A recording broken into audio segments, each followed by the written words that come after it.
حلقة جديدة من بودكاست سيف اند لاود، وموضوع النهاردة لذيذ جدا وهيتكلم مع كل البنات والستات. يعني النهاردة الحلقة مخصصة للماس. هنتكلم عن العنف التوليدي. طول عمري عارفة ان تجربة الولادة تجربة صعبة، ما بيبقاش فيها اي خصوصية، الست بتبقى بتتألم.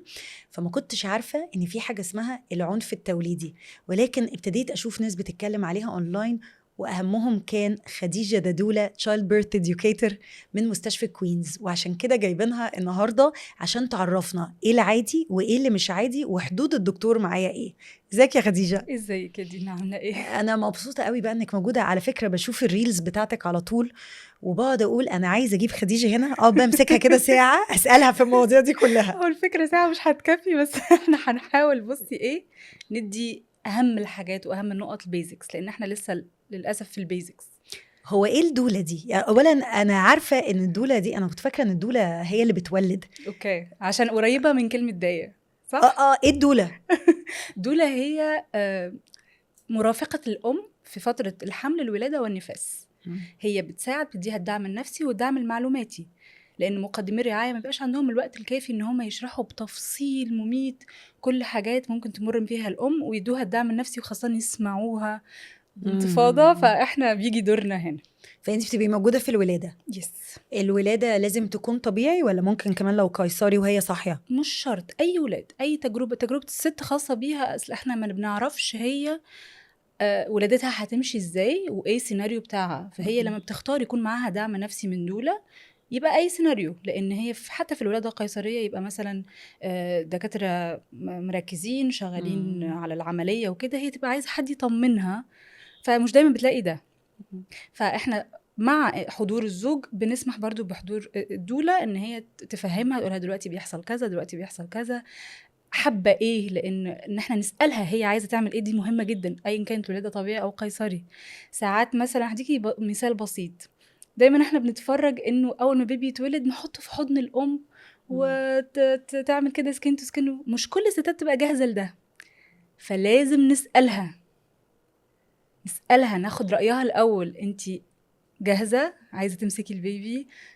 كل حاجه، كل تفصيله، وده بيفرق جدا في نفسيه الست، بيفرق جدا. دايما كده نسمع عن واحده وهي بتولد الدكتور قالت له انها تعبانه، فقال لها ايه ده انت هتدلعي، هو مفيش غيرك ولد ولا ايه؟ هو ده العادي؟ هو العنف التوليدي؟ للأسف هو مش يوجولي، مش بيبقى من دكتور، بيبقى من الطاقم اللي شغال، خاصة لو عارفة ستات وباك جراوندز مختلفين، ممرضات والناس دي، ده اللي بيجي منهم العنف أكتر. لأن تعامل الأم مع الدكتور وقت الولادة بيبقى الفترة قصيرة جدا. تمام. فأنا هقولك تعريف منظمة الصحة العالمية للعنف التوليدي ونفسر بقى على طريقتنا. منظمة الصحة العالمية بتقول إيه؟ العنف التوليدي هو أي معاملة مسيئة أو مهينة تتعرض لها المرأة خلال فترة الحمل، الولادة أو النفاس. تمام.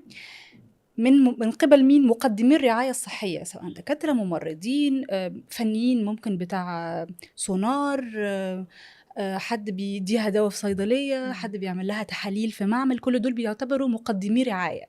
تمام. يشمل ده الإهمال، زي ما انت قلتي، تدلعي مش عارفه ايه، يعني اي حاجه فيها اهمال لمشاعري او اهمال ليا في ان انا اخد رعايه طبيه استحقها، بحجه ان انت لا شكلك مش بتولدي مثلا. دي معروفه جدا.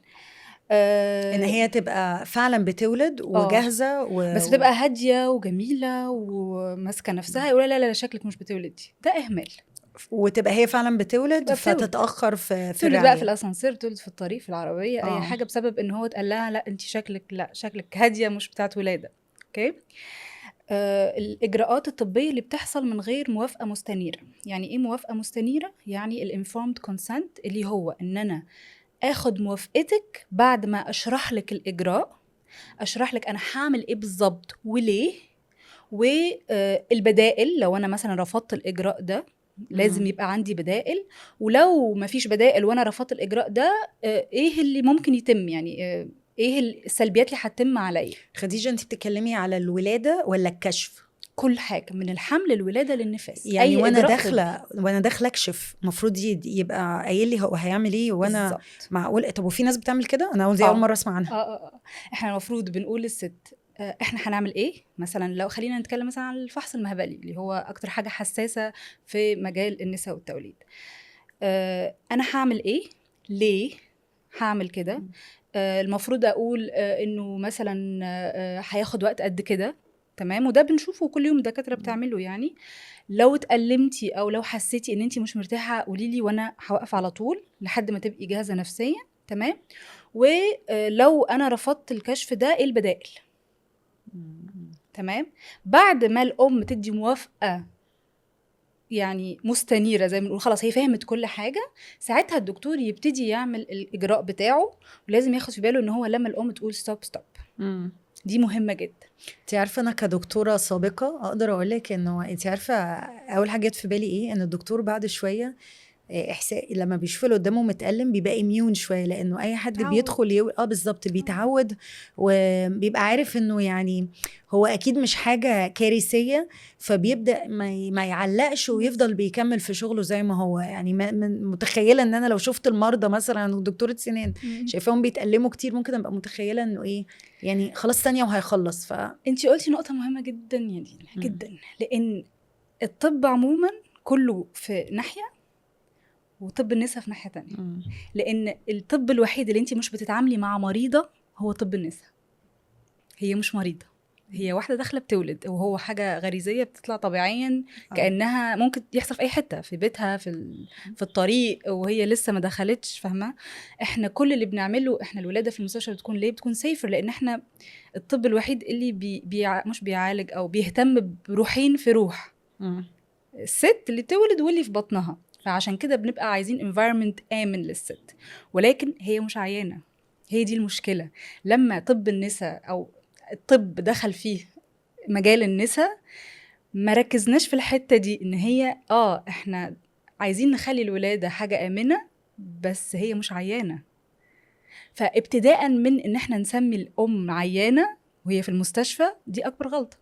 العيانة اللي في الأوضة كذا، هي مش عيانة. عشان كده دكاترة النساء دلوقتي، وانا الصراحة بحترمهم قوي في الحتة دي، بياخدوا بالهم هم بيتكلموا بيقولوا الام، ما بيقولوش العيانة.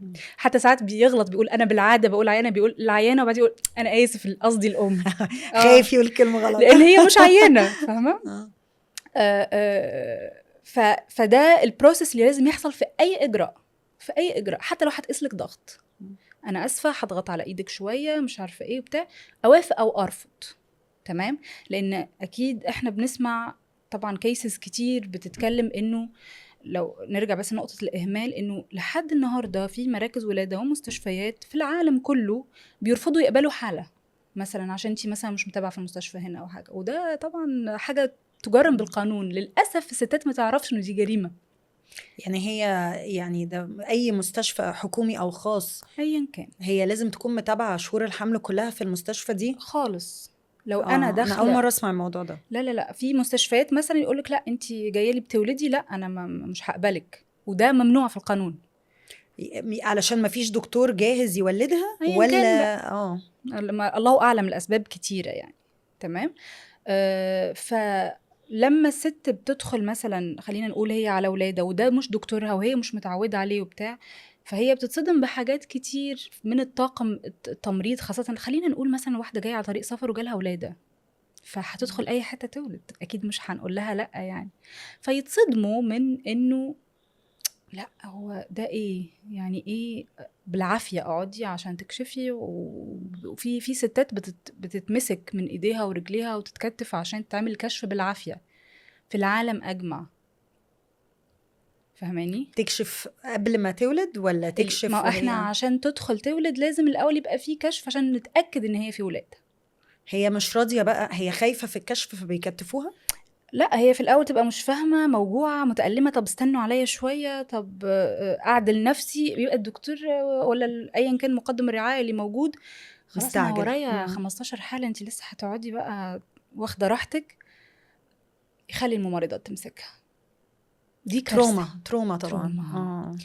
للاسف تاثير ده هو ممكن المقدمين الرعايه ساعتها ما بيشوفوهوش، لان هو بالنسبه له، انا بالنسبه لي تولدي تقومي بالسلامه ابنك في حضنك خلاص. عمرك سمعتي عن اشتكت قوي من انها موجوعة والدكتور قلل من الألم او التجربة بتاعتها وفي الاخر طلعت دي مشكلة كبيرة قوي وكان لازم يتدخل؟ طبعا دي اكتر حاجة مشهورة في مجال النساء والتوليد، انه سواء زي ما قلت لك من شوية الست بتولد ويقولوا لها لا انتي شكلك مش بتولدي، تمام، او بتبقى متألمة مثلا عايزة تاخد مسكن، عايزة تاخد ابيديور، عايزة تاخد اجراء يعني او حاجة تخفف الألم، لا مش للدرجة دي، اصل احنا مش شايفين على المونيتور ان هو قوي للدرجة دي، لان المودرن ميديسن او الطب الحديث بنركز اكتر على الماشينز، ما بنصدقش الست. يعني بدل ما نبص للست ونقولها طب انت حاسه بايه، لا نبص على المونيتور، ايه ده في مثلا انقباضه دلوقتي انت حاسه بيها، العكس، فهماني؟ في النفاس لو الست بتبقى متألمة وده بيعمل كوارث، خاصة لو الأم والدة قيصري، دايما بنقول لهم، بنوصيهم قبل ما يطلعوا من المستشفى، لو حسيتي بأي ألم قوي غير العادي تعالي على المستشفى على طول، تمام. فيعني هي بتلاقي كل اللي حواليها يقولوا ايوه عادي عشان انتي عامله عمليه مش عارفه ايه، طب مثلا بتكلم الدكتور يقول لها تمام يا حبيبتي عشان انتي مثلا لسه العمليه جديده، ولكن بعدين نكتشف انه لا، في كارثه. بتيجي بقى للمستشفى يبقى في نزيف، بيبقى في مشاكل كبيره كان ممكن تتلحق لو هي جت بدري عن كده. احنا عندنا برضو، مش احنا يعني، دايما في العالم ثقافه ان احنا ما نصدقش الست دي كبيره جدا في المجالات كلها، وخاصة في النساء والتوليد. تهميش مشاكلها، تهميش وإهمال، لأنه يعني خلاص استحملي، ما دام في واحدة تانية جامدة وبتستحمل لازم انتي تستحملي. مش مقتنعين انه لا، احنا ممكن 2 نولد في نفس الوقت، انا اتألم وانتي لا، عادي يعني، كل جسم وطبيعته. لا، ما دام تدلعي، عارفة الكلمة دي اللي هي كارثية يعني. دايما في كده ديبيت اونلاين ما بين الست اللي بتختار انها تولد طبيعي والست اللي تختار انها تولد قيصري. دايما بنتكلم على ان الست هي اللي اختارت، دايما في خناقه كده على الجروبس، ما حدش بيتكلم لما الراجل هو اللي بيختار. وانتي اتكلمتي قبل كده في ريل على الموضوع ده، فعايزاكي تحكي لي عليه. للأسف الشديد في حاجة يعني مش لذيذة بتحصل في الوطن العربي خصوصا، انه زي ما اقولك ان هو احنا مش بنفرق ما بين انه دي مريضة او دي واحدة بتولد، فبالتالي الكونسنت او الورقة اللي بنمضيها بتاعت المستشفى، لو انتي مريضة انتي او اقرب حد ليكي يمضي، تمام. فمين اقرب حد ليكي؟ الام او الزوج، يوجولي الزوج، يوجولي هو الراجل اللي بيمضي على اي حاجة، فالراجل ممكن يمضي على اي حاجة، وده بنشوفه كتير. لو الراجل خد معلومات غلط من ريسورسز ايا كانت بقى، انترنت، صاحبه على القهوة، اي حاجة، تقال له مثلا انه الولادة الطبيعية بتأثر على العلاقة مثلا، او بتبوظ جسم الست او فتلاقيه قاعد بيضغط عليها يقنعها ان هي تولد قيصري، ولو ما اقتنعتش بيقول للدكتور، بيقول لها ممكن يقول لها انا كده انا اللي همضي، ويقول للدكتور لا انا عايز مراتي تولد قيصري. في دكاترة طبعا يحطوا تحت الأمر الواقع، ربنا يبارك لهم الصراحة، يقولوا أنا مش هاخد الكلام غير منها، لأن الإلكتيف سيزاريان، لأن الإلكتيف سيزاريان حاجة مش سهلة، حاجة مش يعني ليها سايد إفكتس كبيرة، وإحنا بنحاول نتفاداها. بالعكس احنا على قد ما نقدر عايزين الستات تولد طبيعي، فما ينفعش نولد بسبب زي ده. طب هل عمرك شفتي ان الست لازم تولد قيصري علشان عندها حاجه مش هينفع تولد طبيعي، وهو يصمم انها تولد طبيعي عشان جسمها والسكار؟ انت عارفه في ناس كتير بيقولوا ان القيصري بيبوظ شكل البطن وكده، فهو مثلا ممكن ما يبقاش عايز ده يحصل. للاسف السيناريو التاني اسهل، ان هي تدخل قيصري اسهل من ان هو يقنعها تدخل طبيعي، لان هو لازم يجي لها طلق ولازم تروح المستشفى وهي بتولد ولازم، فالاسهل ان هو من طبيعي يوجهها القيصري. ولكن لا، بتلاقي بجد ستات كتير بتبقى عايز تولد قيصري، سواء خايفه من الولاده، ما عندهاش دعم، ما عندهاش معلومات كافيه، وتلاقي جوزها هو اللي بيثقف نفسه وبيدور على المعلومات وبيحاول يقنعها. بس الكاتيجوري دي بيبقوا اكتر لفايده الست، مش عشان شكل الجرح ولا اي حاجه، لفايدتها، يقول لها عشان تقومي بسرعه بالسلامه، ما تبقيش عامله عمليه يعني. الكاتيجوري الأكبر لأ، اللي هو أنا عايزها تولد قيصري عشان الحاجات اللي احنا اتكلمنا عليها. سبيك اب نزلت فورم عندها على السوشيال ميديا، بيسألوا البنات أكتر حاجة صعبة تعرضوا لها مع دكاترة النساء والولادة في العالم العربي كله يعني. وقالوا إنه في منهم بنات حكوا إنه هم كانوا بيتهزقوا وبيتشتموا لما بيقولوا إن هم مثلا موجوعين، أو لما يسألوا سؤال غريب شوية. من أحد تعريفات العنف التوليدي في منظمة الصحة العالمية هو استخدام لغة فيها تهديد أو تخويف أو تمييز. وده باب كبير جدا، لأن أنا زي ما قلت لك احنا محتاجين موافقة مستنيرة informed consent، تقولي لي إيجابيات وسلبيات وأنا أوافق أو أرفض. ولكن أنا ممكن أخد موافقتك بالتخويف، وده very common. يعني أكتر جملة بنسمعها اللي هو أنت عايزة البيبي يحصل له حاجة حتى لو هو مش صح. دي أكتر شكوى بتجيلي من الستات، هو أنا فعلا لو ما كنتش عملت كده كان البيبي حصل له حاجة. لأن هم قعدوا يقولوا لي كده في المستشفى، انتي لو شلتي مثلا المونيتورز من عليكي البيبي ممكن يموت. بيتقال كده وست بتولد. هي الست بتبقى عايزه تشيل المونيتور ليه؟ بصي الولاده الطبيعيه، لو الست مثلا رايحه تولد طبيعي كانها في بيتها، هي عندها تو اوبشنز: يا تقعد في البيت لحد ما تدخل خلاص على الولاده على طول تروح للمستشفى بتولد، يا تختار ان هي تعدي شويه وقت في المستشفى. فهي مفيش فرق ما بين في المستشفى وفي بيتها. تمام. المستشفيات مصممه ان احنا بنولد بحاجه اسمها اكتيف مانجمنت اوف ليبر، ان احنا لازم يبقى فيه طلق صناعي، لازم يبقى فيه تدخلات عشان الولاده تتم بسرعه. تمام. فمع الاكتيف مانجمنت اوف ليبر جه القانون بتاع انه اي طبعا ما بين انها بتاخد محاليل وطلق صناعي وحاجات كده لازم تبقى على المونيتور طول الوقت، طول الفتره اللي هي في المستشفى، لان هي مفيش حد قاعد جنبها.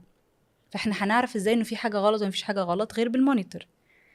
طب لو ست بتولد من غير الادويه والحاجات دي، احنا ليه بنعمل كده؟ هي بقت عاده، فاهمه؟ فعشان كده احنا الستات اللي بتولد من غير ادويه ومن غير اي حاجه لا، بتبقى عندها حريه الحركه، لان المونيتور ده بيخليها نايمه على ظهرها طول الوقت، لما بتتحرك بيفصل. فاهماني؟ لا احنا بنفرق دلوقتي، هل انتي بتولدي ولاده طبيعيه عادي مفيش اي حاجه كانك في بيتك، او لا احنا في ادويه وتدخلات ولازم الست تفهم. فاحنا بنعمل حاجه اسمها intermittent monitoring، اللي انتي بنحط المونيتور شويه وبنسيبك براحتك شويه، نحط المونيتور شويه نسيبك براحتك شويه. تاني حاجه قلنا التخويف والتمييز. في تمييز في تعامل مع الستات لما بيبقوا من طبقات اجتماعيه مختلفه. يعني بتلاحظيها في نبرة الصوت، في طريقة الكلام، في الألفاظ المستخدمة. لأن احنا عندنا دايما في مجال الطب عموما، وده صح، يعني في الطب الدكتور مثلا دكتور مخ أعصاب وحاجة مش هيقعد يشرح لك التيرمز الطبية والحاجات، لا بيبسط لك الموضوع وخلاص. ولكن في النساء والتوليد موضوع مختلف، لأن احنا بنتكلم على حاجات في جسم الست، حاجات بسيطة هي بتعيش بيها يعني، أو حاجات هي حاسة بيها مش أمراض. ففكرة ان هو انتي مش هتفهمي مش صح، لان دلوقتي معظم الستات قبل ما تدخل ولادة بتبقى عارفة يعني ايه ولادة from A to Z بالتفصيل، وده ساعات بيضايق بعض مقدمي الرعاية. بتسأل كتير، لا او تلاقيها عارفة كتير طب تعمل كده ليه؟ ده كده غلط، انا قريت. بالظبط. مقدمي الرعاية ما بيحبوش كلمة انا قريت وانا سمعت وانا عرفت، يوجولي ما هتزعجوا. بالظبط. وده على فكرة اللي بيخلي بعض مقدمي الرعاية ما بيقبلوش بوجود دولة، ما بيحبش حد يكوشن يعني his decisions. هيطول الوقت عليه وهو عنده ستة بيولدوا جنب بعض وعايز يخلص. للأسف طب النساء لما دخل فيه النساء وبقت الولادات دخلت المستشفيات، زمان كانت ازاي بالستات بتولد؟ كانت الست بتولد وبنجيب لها ناس تقوم بخدمتها وبرعايتها وان احنا نساعدها ان هي تولد. فمين اهم شخص في الحكاية كلها؟ الست. للأسف يعني هو طبعا موضوع عميق شوية، بس لما بعد الاستعمار ولما الولادات دخلت للمستشفيات بقينا بنستخدم سيستم هرمي. السيستم ده فيه مين؟ الدكتور، تحته الممرضات والطاقم الطبي، وآخر حد هو الست. فهماني؟ فما بقتش احنا كلنا بنخدم الست، لا بقت كل حاجة لمصلحة الطاقم الطبي. هقولك حاجة مثال بسيط جدا وشارح نفسه. الوضعية اللي بتولد فيها الست، هل هي لفايدة الست ولا لفايدة مقدمي الرعاية؟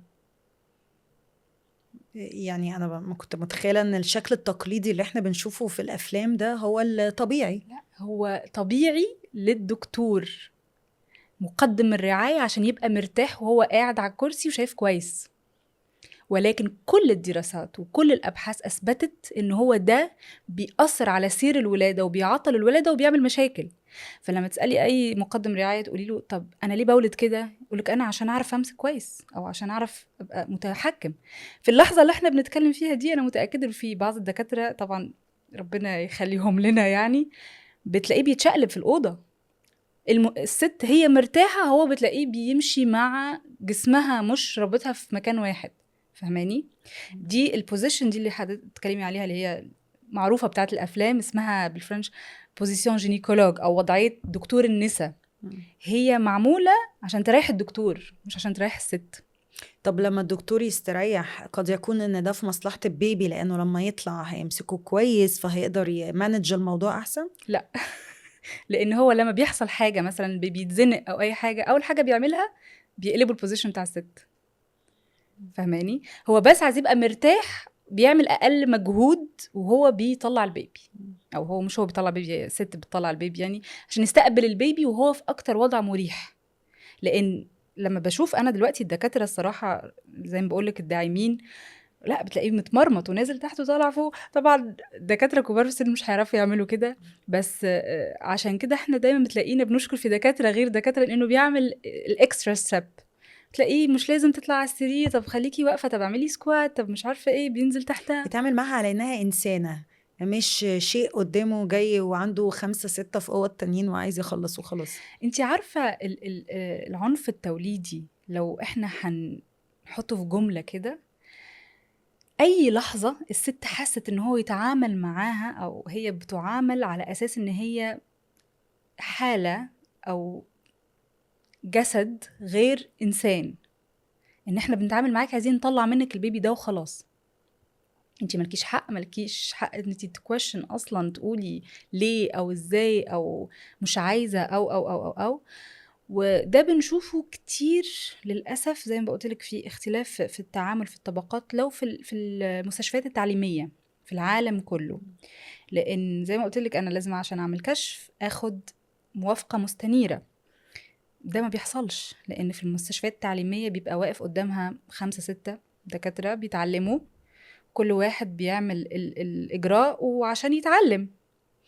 بمناسبة بقى ان مفيش خصوصية خالص، دي اشهر حاجة بنسمع البنات بتتكلم عليها بعد ما تطلع من الولادة، انه انا يعني اتمرمطت ومفيش خصوصية خالص وكل شوية نايب يدخل عليا. طب هو ده العادي؟ هي المفروض تطلب ايه؟ يعني احنا عايزين نبقى معرفين الستات في البودكاست ده هو ايه حقوقها وايه اللي المفروض تطلبه. يعني هي ينفع تطلب من الدكتور انه لا انا مش عايزة حد غيرك يشوفني؟ طب ما هو مش موجود. طب في الوقت اللي كل شوية ده واحد داخل بيكشف عليها، ده مين اللي هيشوفها؟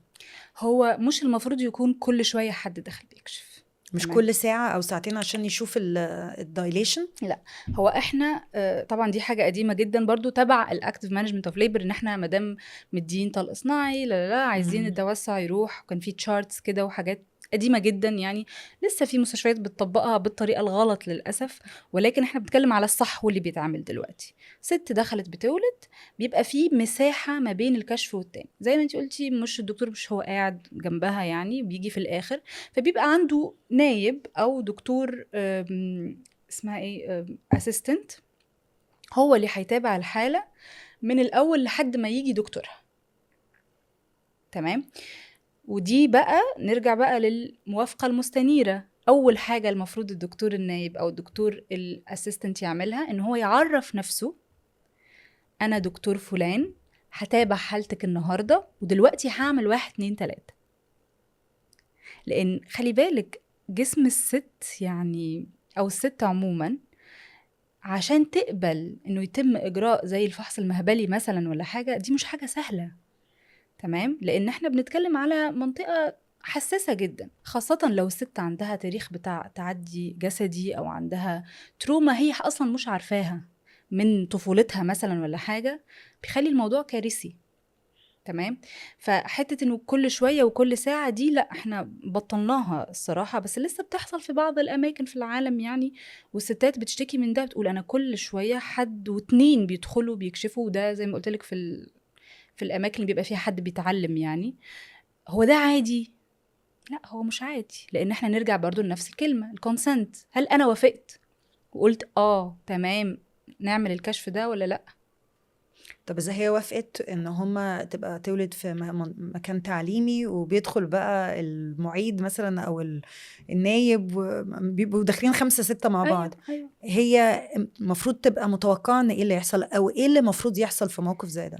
اللي المفروض يحصل ان احنا نفهمها انه في مثلا جروب تعليمي ولا وات ايفر مش عارف ايه، هل حضرتك توافقي على حاجه زي كده ولا لا. هو للاسف ما بيحصلش. بيدخلوا بقى مجموعة كبيرة مع وكل ورا الدكتور، يلا اكشف انت اكشف انت اكشف انت. كل واحد يدي رقم بقى ويقول للدكتور والدكتور يصلح له. هرجع معاكي كده خطوة لورا في الكشف. ساعات احنا ما بنبقاش عارفين هو احنا لينا حق نبقى مستريحين ولا لا. هديكي مثال بسيط جدا. انتي مثلا الدكتور بيعمل لك سونار عادي، بس وعلى فكرة مش دكتور الولادة بس، دكتور السنان، دكتور اي حاجة، وتلاقي ايده ريحت عليكي. هي المريضة لها حق تتكلم، هي خايفة تتكلم، فيبقى يبان ان هي بتتهمه بحاجة، وهو ممكن ما يبقى فعلا مش قصده ومش واخد باله. فالوضع ده تتعاملي معاه ازاي لو انتي مع دكتور نساء وولادة؟ لان احنا الحلقة اللي فاتت كنا بنصور مع المتحدث الرسمي للنيابة الإدارية، وقال لنا انه من شروط بيئة العمل الآمنة ان الدكتور لازم يبقى معاه ممرضة او اسيستنت، ما ينفعش يبقى لوحده في الأوضة، لازم. فدي حاجة مثلا ما كنتش اعرفها. طيب الشروط او الاتيكات زي ما بنقول بتاع اجراءات النساء والتوليد، المفروض الاول الست تدخل مع الممرضه بتساعدها لو هي عايزه كمان، او ممكن تستنى ورا ستاره لو هي مش عايزه، تساعدها ان هي مثلا لو هتقلع او هتنزل هدومها شويه وتطلع على السرير وتتغطى وتبقى ديسنت، تبقى شكليا هي في موقف يعني مش مباح. تمام. خلاص جهزت، ساعتها الدكتور بيجي بيشرح لها الإجراء. تمام. دي الاتيكيت بتاع ان احنا نعمل اي اجراء، يشرح لها الاجراء ويبتدي يعمل شغل. انا حسيت ان هو مثلا ساند عليا بطريقه غير طبيعيه، لازم اقول في ساعتها دكتور ايدك مضايقاني مثلا، او يا دكتور مش عارفه ايه. مفيش اي اجراء، كل الاجراءات بتاع النساء والتوليد فيه يعني حركه او ضغطه غير طبيعيه والدكتور ما يكونش شارحها. يعني مثلا لو انا بعمل سونار ولا حاجه يقولك هضغط على بطنك من الناحيه دي، بيشرح لك يقولك بصي انا هضغط، انا اسف هضغط على بطنك من الناحيه دي شويه عشان اظبط بس مثلا وضعيه الجنين وانا بعمل السونار ولا اي حاجه. لو انتي قلتي انا مش مرتاحه ستوب والدكتور didn't stop ولا ما وقفش الاجراء ده، يبقى معاكي حق تشاركي. طب افرضي هو لازم يضغط في الحتة دي، لازم ما هو يقول انا بقى قبلها. مش عارفة، انا مش عارفة هو ضاغط ليه، هو هل بيبص على حاجة ولا هو مهمل؟ عشان كده لازم الشرح. ما هو الفكرة كلها على فكرة في الشرح واخد الموافقة، ان احنا نتعامل معاها على اساس انسانة. هي دي الفكرة كلها على فكرة.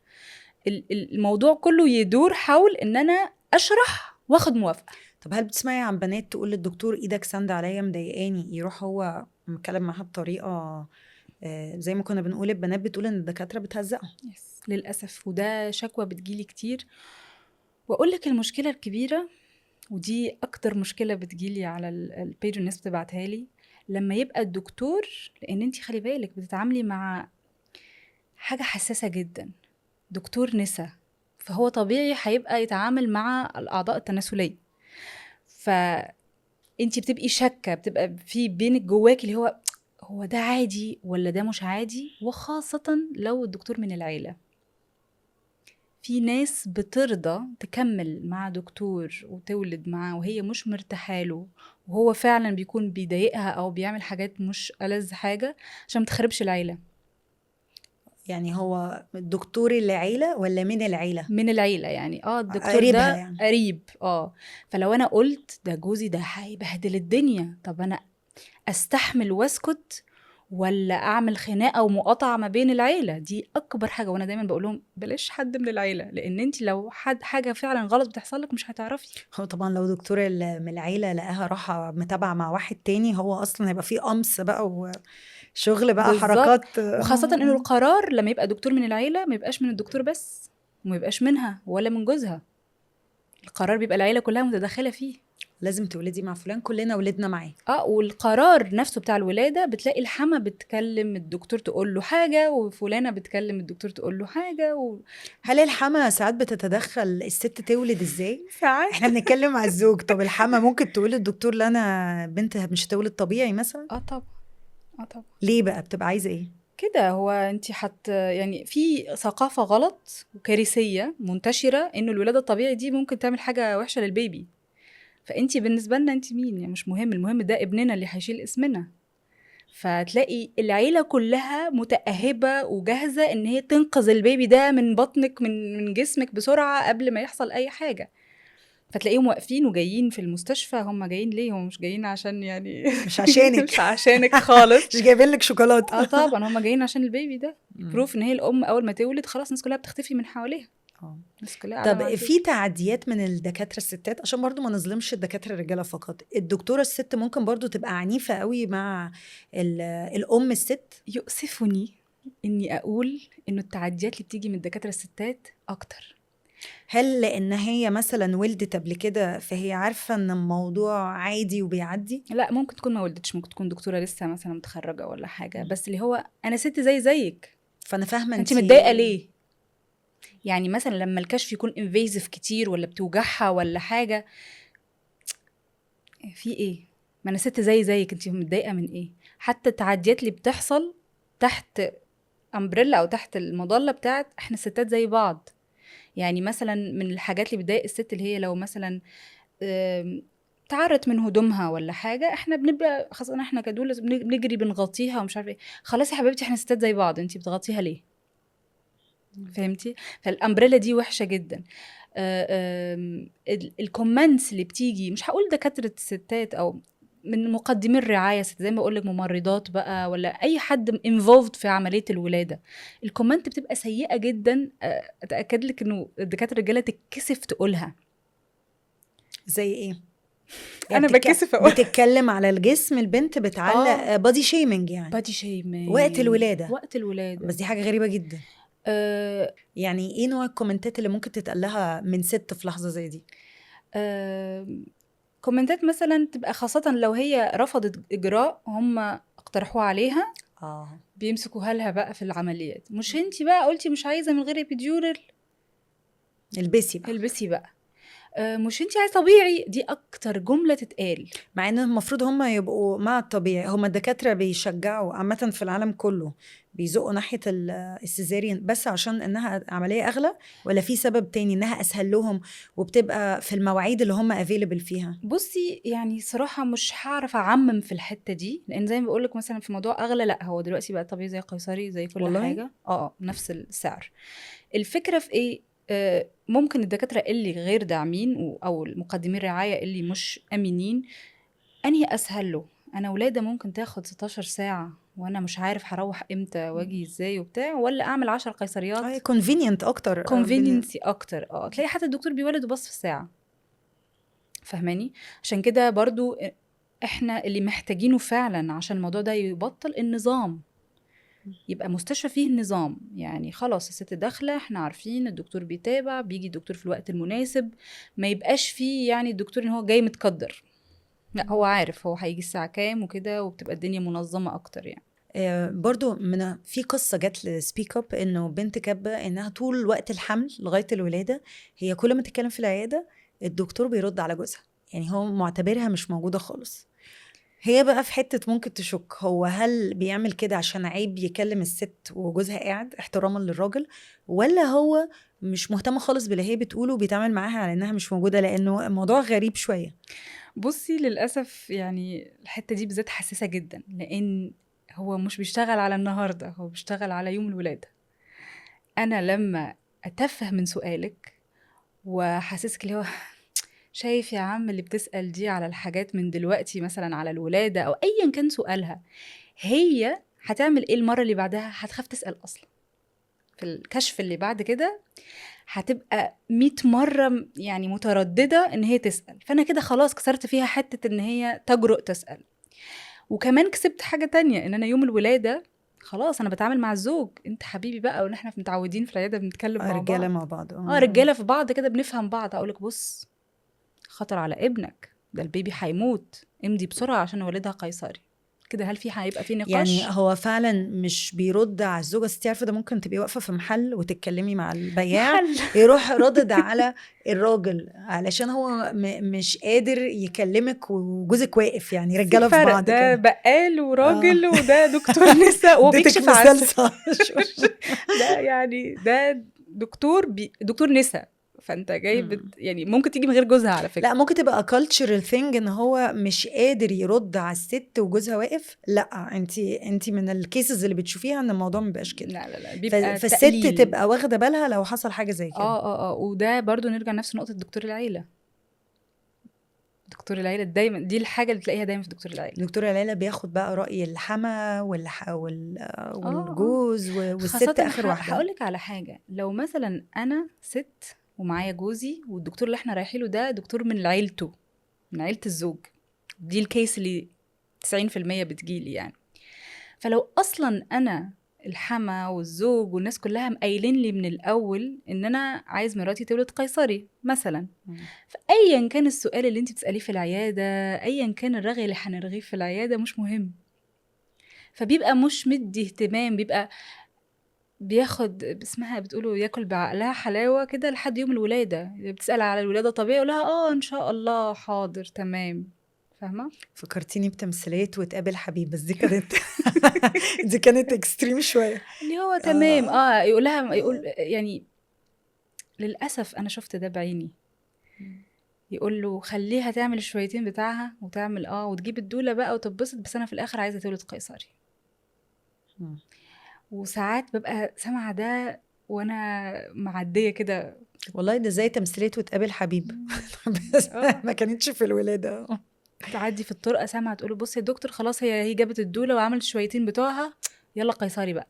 بصي انا دلوقتي بكلمك كده بكل هدوء وبكل بتاع، بس انا في بدايتي لما ابتديت اشتغل الشغلانه دي انا كنت بتزعلي جامد، ازعل. تنهاري. انا بقيت بتابع مع معالجه نفسيه بسبب الحاجات اللي انا بشوفها، فاهمه؟ والحاجات اللي بتجيلي قصص من على الانستجرام، العنف اللي بيتم. لو احنا هندخل بتعمق اكتر، يعني كل ده انا بكلمك في حاجات نفسيه.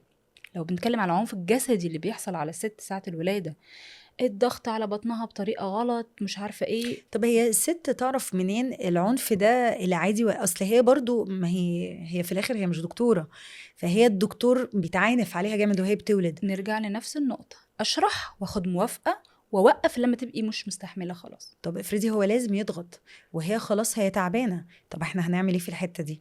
ده ما في هو بيبي لازم ينزل ما هو خلاص. هي دي الفكرة بقى، ان انا في ضغط من ضغط، في ضغط انا اسف والله 5 ثواني وهخلص، وفي بقى اسكتي بقى انا بضغط. فهمتي الفرق؟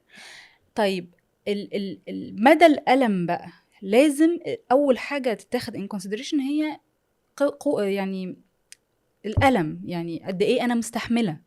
لو أنا الموضوع too much لا لازم الدكتور يعمل حاجة، لازم يديني أدوية. لو أنا مكتف الست، خلي الممرضات مكتفاها، وده للأسف قصص بتجيلي كتير من أماكن مختلفة في العالم، دي كل واحدة مسكتني من إيدي والدكتور التاني طلع على فوق بطني، صعب قوي. 2 كانوا بيضغطوا على هي بطني. اصلا اكسبيرينس تبقى تجربة في بشعة. أطفال بتموت بسبب الموضوع ده، لأنه في فرق بين أنا بساعدك بضغط عشان أطلع البيبي، وبين أنا بتغشم. فهماني؟ تقولي البيبي مات مثلا، طلع كان أيا كان بقى اللي حصل، مش عايزة أدخل في تفاصيل بس بيحصل. البنات بيحصل لها ايه نفسيا؟ يعني ايه اكتر حاجة بتشوفي بنات بتتعرض لها نفسيا بعد التعرض لعنف توليدي؟ بالذات في بنات كده زي ممكن ما تبقاش عارفة ان دي حاجة اصلا لا وجود، هي عارفة انها تجربة صعبة بس هي مش عارفة ان ممكن الدكتور او المساعدين بتوعه يتعنفوا عليها جامد. زي ما قلتلك من شوية انه النساء لما دخلت للطب في حاجات كتير بقت وحشة، يعني من ضمنها انه الست دي هي بعد ما تطلع من التجربة دي محتاجة تكون ام. دي حاجة كبيرة جدا، محتاجة تكون ام، محتاجة تقدم رعاية للبيبي ده. فهتعمل ده ازاي وهي اصلا حصل لها PTSD اللي هو بنسميه اكتئاب ما بعد الصدمة؟ لانه اي حد بيحصل له ايفنت صعب في حياته بيجيله اكتئاب ما بعد الصدمة. يعني ده مش شرط يكون اكتئاب ما بعد الحمل، ده ممكن يكون اكتئاب ما بعد تجربة الولادة. بالظبط، احنا بنسميه postpartum PTSD او اكتئاب ما بعد الصدمة في فترة ما بعد الولادة. ده بيبقى مربوط بايه؟ بتجربة الولادة نفسها. فاحنا ليه بنبقى بنعمل كل حاجة؟ على فكرة ايا كان الست ولدت طبيعي ولدت قيصري مش مهم، بس تكون تجربتها ايجابية وحلوة عشان ما يحصل لهاش ده. في ستات بتتأثر لدرجة ان هي ما تبقى بعد كده ما عندهاش اي ثقة في جسمها، رافضة العلاقة الزوجية، مش قادرة اصلا تقوم بالموضوع ده مع جوزها، وتبقى مش فاهمة ليه. يقولوا لها عشان الولادة الطبيعي، لا، هو بتبقى من الصدمة اللي حصلت لها في الولادة. في ستات بتبقى طريقة تربيتها لولادها فيها إهمال وفيها عنف وفيها حاجات كتيرة بسبب إن هي كرهة طريقة إن هي جابتهم بيها للحياة، مصدومة اللي هو أنا عشان أخلفكوا يحصل فيا كل ده. فلما بتقعد مع معالج نفسي ولا حاجة يقولها لا ما كانش ده صح يحصل لك ولا حاجة، تبتدي تقول تمام. لما تتعالج تبتدي تقول تشوف إن هم همش ذنب في ده. تبتدي خلاص تثق، لأن خاصة لو أنا ما سمعناش لشكاويها وما سمعناش مثلا قد إيه هي كانت متألمة ولا أي حاجة، فتفقد الثقة في نفسها completely، تبقى جسد هو انا كنت صح بلا ولا روح. هم اللي صح، ولا بالظبط. ده عادي، هو انا ليا حق ازعل اصلا؟ في حاجة أنا دايما يعني بحبها في الدكاترة الداعمين، عشان كده احنا على فكرة احنا مش بنقول دكتور داعم إن هو بيولد طبيعي. الدكتور الداعم بالنسبة لي إن هو بياخد باله من الحاجات دي، خاصة مثلا let's say بعد الولادة صعبة، ولادة صعبة وكان فيها تدخلات. عشان كده بقولك في فرق ما بين إن أنا بعمل تدخل بعنف وبنعمل تدخل بموافقتك في صالحك. تمام. فخلينا نقول الولادة كانت صعبة جدا وحصل فيها مثلا ضغط صعب بألم على الست، وهي كانت تمام يعني موافقة وكانت جاهزة ومتقبلة الألم وكل حاجة، والولادة قلبت قيصري يا ستي. أنا هديكي بقى إيه الإكستريم. تمام. لو الدكتور ده بعد الولادة قعد 10 دقايق مع الست والزوج لوحدهم، طبعا مش بيبقى في الأوضة ومع الزحمة بتاعت الناس وبالبيبي وكده، لأ، لوحدهم، يفهمها، يقولها ايه اللي حصل واضطرينا نعمل ايه والسيناريو مشي كده ليه، الست دي هتبقى خلاص قبلت الولادة وقفلت بابه وقفلته. غير لما تروح، وده اللي بيحصل كتير، بيجوا احنا للدولز، ولادتي حصل فيها 1 2 3، هو ده كان ايه، هو انا ليه حصل لي كده؟ على فكرة ساعات، مش ساعات يعني، ممكن 50% من المرات بيبقى اللي حصلها صح والإجراء اللي تم صح، ولكن هي عشان محدش فهمها بتبقى شايفة انه هي اتبهدلت، وتبقى شايفة ان هي يعني اتعمل فيها الأبشع حاجة. خاصة مثلا لما الدكتور ياخد قرار قيصري بعد مثلا محاولة في ولادة طبيعية، بتبقى قيصرية في مكانها، تمام، مفيش أي مشكلة، بس محدش فاهمها، لا لازم قيصري دلوقتي وخلاص. فانتي بتنصحي الدكاترة ان هم الاهتمام النفسي بالام بعد الولادة. بعد الولادة بالظبط، حاجة 10 دقايق conversation صغيرة، ديبريفنج احنا بنسميه ديبريفنج، يفهمها ايه اللي حصل وليه حصل كده، ويعني ايه الخطوات اللي اتخذت دي في صالح ان الولادة تتم بالطريقة دي، او في صالح البيبي، او في صالحك، او والموضوع بيتقفل وخلاص. في ستات بتيجي تحكي لي على ولادات صعبة جدا، صعبة يعني.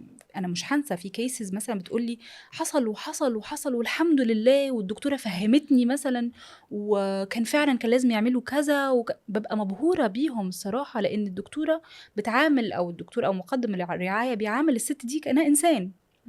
أنت مشاركة في القرار ده، غير لما أنا ببقى بعمل لك حاجات. لما تبقي مشاركة في الموضوع غير. هل بتفرق الدكتور كبير مشغول عن دكتور صغير؟ يعني الدكتور الكبير المشغول مش هيبقى عنده وقت انه يهتم بالحاجات دي كلها. فالمشاهير ممكن يبقى دي مشكلة الأم تواجهها معاهم. مشاهير يعني الدكتور اللي هو كل البلد بتولد عنده، في دكتور فلان كلنا يلا الدكتور الكوميرشال يعني. بالظبط. لا يعني في ثقافة كده في الوطن العربي بتاع كل ما كان الدكتور أكبر كل ما كان أحسن. طبعا لا أنا ضد ده. صح. كل ما بقى أكبر كل ما هيبقى مشغول. خلقداء. أنا هخاف أسأله لأنه هيتعصب عليا. ففي ثقافة كده في مجال الطب عموما إن هو بيكون في خبرة إلا في النساء والتوليد. ليه بقى؟ لأن زي نرجع تاني لنفس النقطة، النساء أو الولادة عموما مش محتاجة اشطر دكتور في العالم، لا هي حتى لو كيس محتاجه، كومبليكيتد دي حاجه تانية.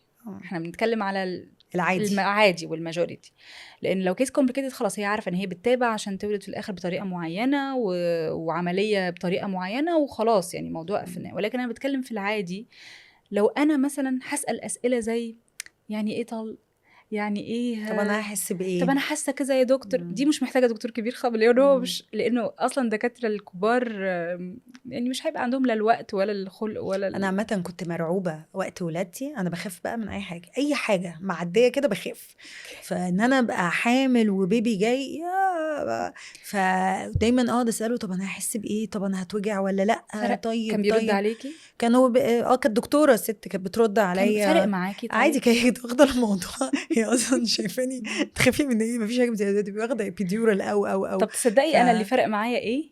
ان انا ما كنتش فاهمه اي حاجه خالص في حملي، في تجربتي الاولانيه اللي هي خلتني اصلا ابقى child birth educator. وكان دكتوري بقى خلاص هو فاهم دماغي، كان بيعمل لي ايه، يقول لي طيب هبعت لك ريسورسز اقريها والمره الجايه نتناقش الموضوع. انت عارفه انا دلوقتي افتكرت ان الممرضات اللي معايا في العياده كانوا لطاف جدا طب جدا، والريسبشن والناس دي فكانوا بيتعاملوا معايا واخدين بالهم مني. بتفتكري ازاي؟ تصدقي دلوقتي ما قلتي انا كنت يعني رحله الكشف بتاعت كل شهر دي يمكن كانت لطيفه بسببهم. دايما في حاجه كده بنقعد نتكلم عليها مع الستات، نقول لهم قد ايه تجربه ولادتك مهمه في حياتك. ليه؟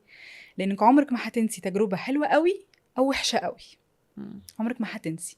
معظم الستات لما تساليها مثلا لو مخلفه 3 4 5 انا بحب قوي اسال الستات الكبيره على تجاربها، هتفتكر التجربه صعبه جدا وهتفتكر بالحلوه قوي. بس في مثلا ولادات تقولك لا والله ما فاكره انا رحت ولدت. تمام.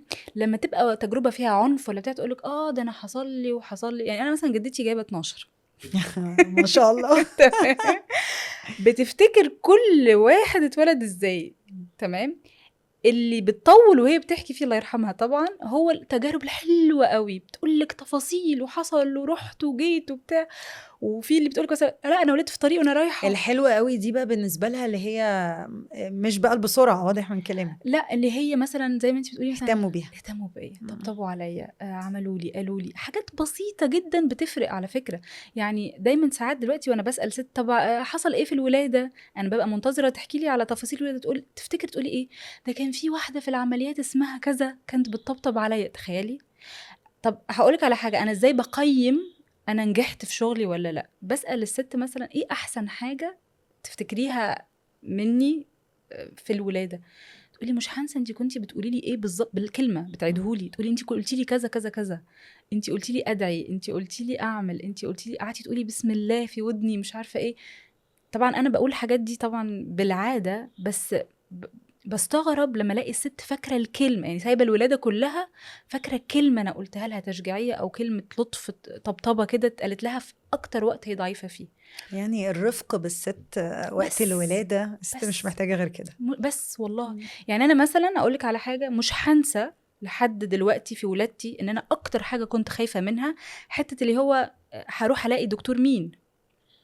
خلي بالك الستات لما خاصه يبقى عندها تاريخ زي ما قلت لك لعنف جسدي او اي حاجه، مش سهل ان انت توديها المستشفى تقولي لها ده واحد غريب اول مره تشوفيه في حياتك يلا بقى عشان نعمل كشف مهبلي. دي اصعب حاجه في التاريخ.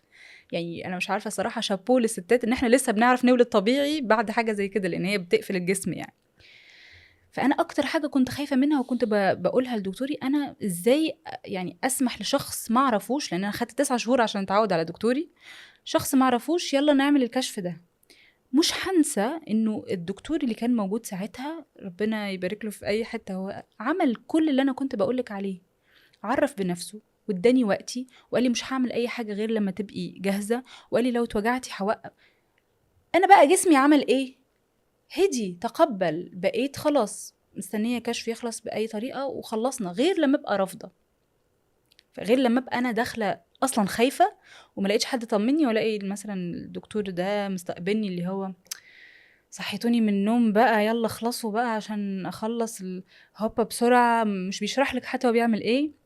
تبقى ست بتصوت كفايه انا موجوعه مش عارفه ايه، محدش معبرها. بالنسبة برضو لنفس موضوع دكتور العيلة والعيلة اللي بتاخد القرار وإنه الست ملهاش حق في جسمها أصلا، ساعات مثلا يبقى الزوج عايش بره، مش عارفة ايه، فمين اللي بيروح معاه؟ بيروح مع باباها، عيلتها يعني، تلاقي الأب هو اللي بياخد القرارات. طب وهل طب البنت بتتقبل لما باباها هو اللي بياخد القرار مش حماتها مثلا؟ ما بتعرفش. الفكرة المشكلة إن الست ما بتعرفش، يعني الست بتبقى في أوضة الكشف مثلا خلاص، بره بيتم ايه هي ما تعرفش، هي بتلاقي نفسها بتلبس وداخلة، طب انتوا بتعملوا ايه؟ طب مش عارفة. محدش بيتناقش مع الست، ده هي الكور بتاع يعني العنف التوليدي in general يعني. طب خديجة، أنا عايزة أقفل الحلقة معاكي بسؤال بقى مهم جدا. البنت، احنا عايزين البنت خلاص تبقى عارفة ايه العادي وايه اللي مش عادي. بعد ما تتفرج على الحلقة دي قوليلي حدودها ايه مع الدكتور بتاعها. أي مرة يتم التعامل مع الست مع جسمها بإباحة ومن غير ما تبقى هي موافقة وحاسة إن هي مرتاحة، هي يبقى معاها حق في إحساسها إن هي في حاجة غلط. لازم تاخد موافقتها في كل حاجة، يشرح لها الإجراء قبل ما يتعمل، ويشرح لها كل حاجة. على فكرة as simple as إن أنا بكتب لك دواء، طب الدواء ده بتاع إيه؟ طب ليه؟ طب هكذا، فاهمة؟ أي مرة اتعمل لها إجراء من غير ما تحس إن هي اللي المسؤولة عن الإجراء ده، إن هو بيتم بموافقتها، يبقى في حاجة غلط. هو طريقة التخدير مين اللي بيقررها؟ يعني ما بين بقى ابيديورال لبنج كلي لما فيش بنج خالص؟ بصي، ده طبعا أول حاجة على حسب الولادة. لو احنا مثلا عملية قيصرية بيبقى عندها 2 options، عايزة تبقي صاحية تاخد بنج نصفي أو عايزة تنامي. مين القرار في الآخر؟ للست. في الولادة الطبيعي بقى هنا المجال يعني أوسع شوية، الست بتختار، مش عايزة مسكنات خالص، عايزة مسكن خفيف، عايزة epidural whatever.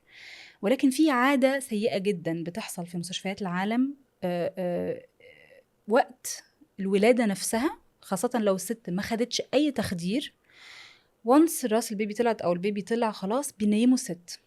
ليه؟ في دكاترة بيقولوا عشان ما تحسيش بوجع الراس، عشان ما تحسيش لو خاصة هو هيقص، ما تحسيش بالخياطة، ما تحسيش بالقص، ما تحسيش. فبالتالي ايه اللي بيحصل؟ الست بتتحرم ان هي تشوف البيبي اول حد، لان احنا زي ما قلت لك احنا بنتعامل مع جسم الست ان هي حاجة كارير للطفل ده، فوانس ان انتي طلعتيه خلاص احنا مش محتاجينك. بس هي الوقت ده ايه نوع الوجع اللي ممكن، يعني هي بتبقى بتصوت ولا يعني او موجوعة ولا ايه؟ يعني على ليه حسب، بنجها في الوقت ما ده؟ هي على حسب هي واخدة ايه. هي لو مش واخدة اي حاجة خالص على فكرة، لحظة طلوع البيبي او لحظة الولادة دي بتبقى اخر لحظة واخر ثانية وخلاص الموضوع خلص يعني. فهو مش محتاج يبنجها بعد كده؟ ما هو بعد كده بيسألها بقى لو مثلا في جرح، في خياطة، وخلاص خدت البيبي هي أصلا هتشوف البيبي هتنسى كل حاجة، خدت البيبي في حضنها وعملت مثلا سكين تو سكين وكل حاجة تمام، هنا بيجي سؤال. دلوقتي مثلا في جرح عايزين نخيطه، حابة ننام. وفي ستات كتير بعد ما تتم ولادة طبيعية غريزية كل حاجة تختار تقول خلاص ما دام شفت البيبي واطمنت عليه نيموني بقى وخلصوا كل حاجة.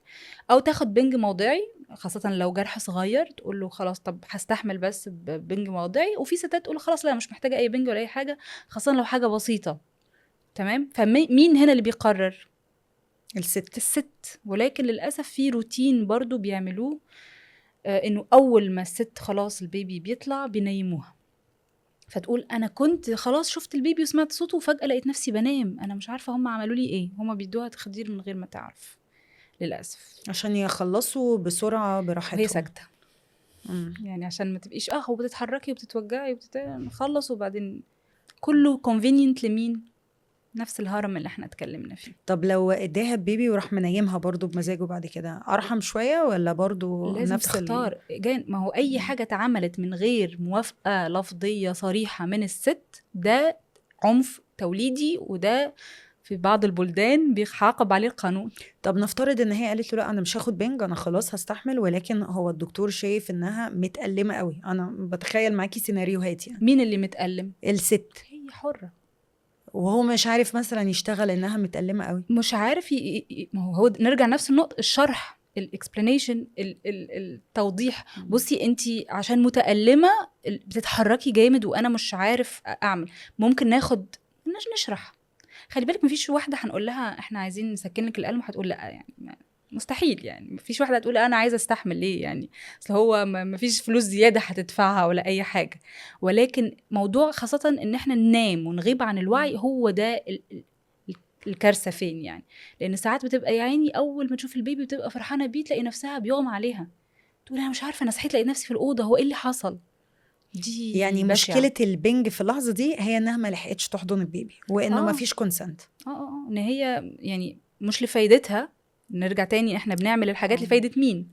هل هي فايدتها إن هي ما تشوفش البيبي أول حد وتتحرم منه هو ده يعني؟ روتين دلوقتي ولا بعض في الناس بيعملوه؟ بعض الأماكن طبعا لا، في طبعا بالعكس. احنا الصراحة خاصة أنا بتكلم على اللي أنا بشوفه في مصر ومع الدكاترة الداعمين طبعا ربنا يبارك لهم، لا احنا بنعمل خطوات، تلاقي ستاف كله بالممرضات بالدكاترة وبيجيب الدولة وبيقولها هاتي دولة وهاتي جوزك وهاتي اللي انت عايزاه يحضروا معاكي عشان يبقوا في خدمة الست.